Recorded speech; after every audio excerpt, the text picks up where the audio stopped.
Dream Weaving in the Eye of the Storm by Katherine Nathe, Chapter 7, Part 1, The Anagi's Stronghold. Throughout the ages, the Anagi has often been called the Elusive One, or Evo. Only the ancient people recognize the Evo as the Anagi, which means the Spirit Taker, for that is his intent and purpose. The Anagi's stronghold is located in a hidden realm. No one could find it, unless the Anagi allowed it to be so. Such was the case now, captured and brought against her will to the Anagi's stronghold. Decidedly tilting her head to the side and upward, a crescent moon could be seen, as it scantily shone via the lone elongated rectangular slit in a stone tower wall. A pitch black soaked the surrounds as ominous clouds billowed, chimney stack style, polluting the bits that could be seen of the midnight sky, precipitously blotting out the sliver of moon peeking through the small incision high up in the wall, eventually extinguishing even the faintest flicker of light. Hearing her captor's footsteps accost, and, by dint of the manner of approach, induced adrenaline to race into her heart, contemporaneously quickening the pace of her breath. Abruptly, the sound produced by an old metal mechanism from an iron lock could be heard, as it clanked loudly upon release. Once the latch was undone, a piercing shrill popped from the hinges, the second the heavy steel door was engaged to open. Senses heightened as hands seized upon her.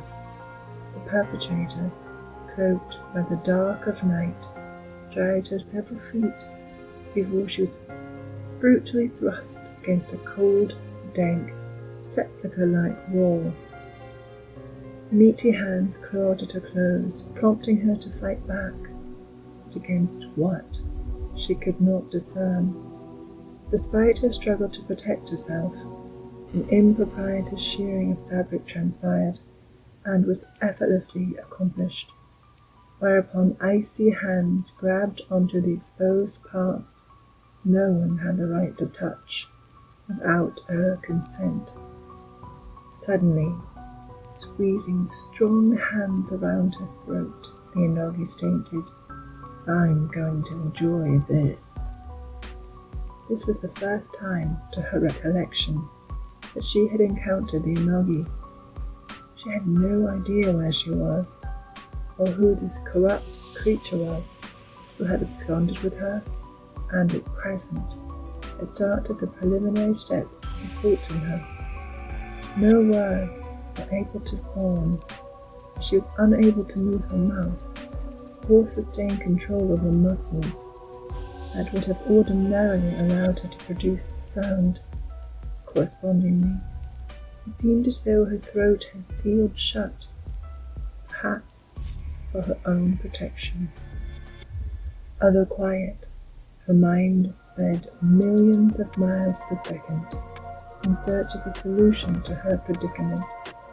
Amidst the struggle to comprehend her experience, he could be heard snickering just before he whispered, "You will come to remember me.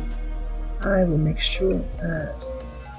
There is no gratification in my pleasure if you do not come to remember me." She could feel tears welling in her eyes as the fear pressed into the walls of her heart. Before there was time for a tear to fall, and in a nonchalant manner, the Anagi released the hold on her throat before drawing his hand down to her chest, pressing the palm of his hand firmly upon her uppermost torso, maintaining an oppressive force that locked the position of her body against the cold wall. He continued, "But know this, one night, I shall come. You least expect it, to hurt you. Laughing at the mere mentioning of these words, and the delight it produced to say them to her, caused him to pause momentarily, until he resumed tormenting her by saying, "In such grand pleasure, I shall indeed go and do that, and in knowing I have knocked you perpetually off balance, oh, you shall be dizzily wondering when might that moment be."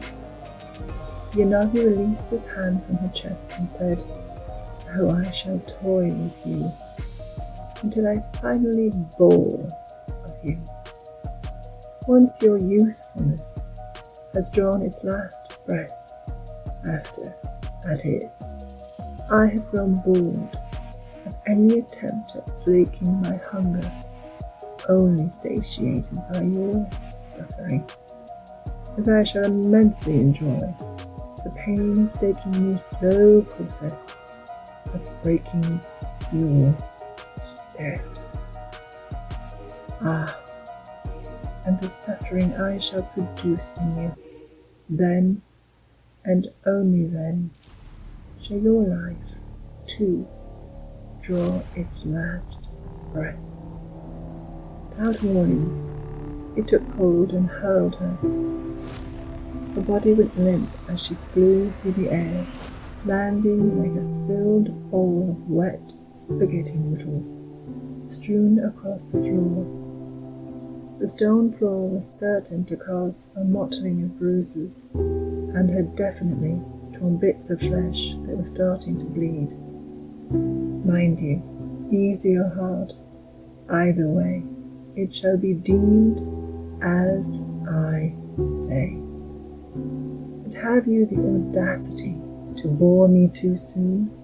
I promise you shall not live to draw one more breath, he threatened.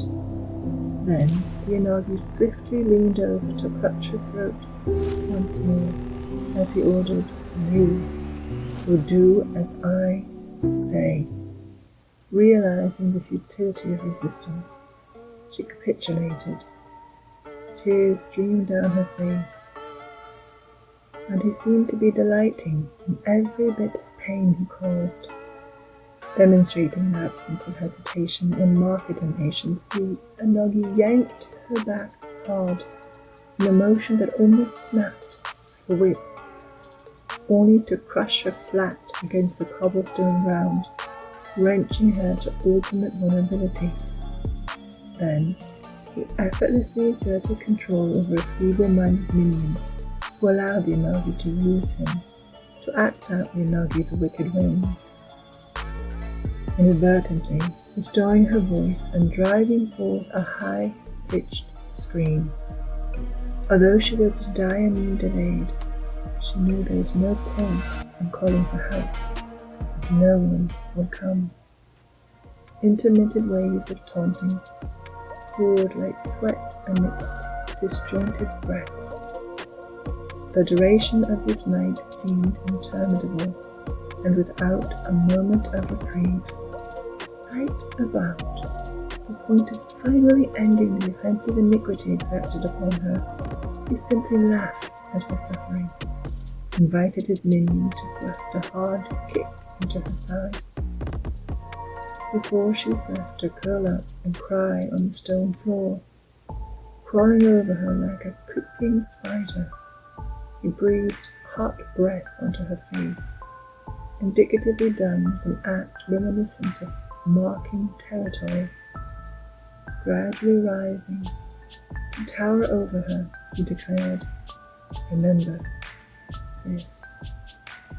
this is all any woman is good for." Pivoting sharply, producing a cacophonous sound as he did, he lowered almost into a straddle over her neck and whispered, "Feed me your fear." Pause of silence echoed before the Yanagi hissed, "Amuse me or die."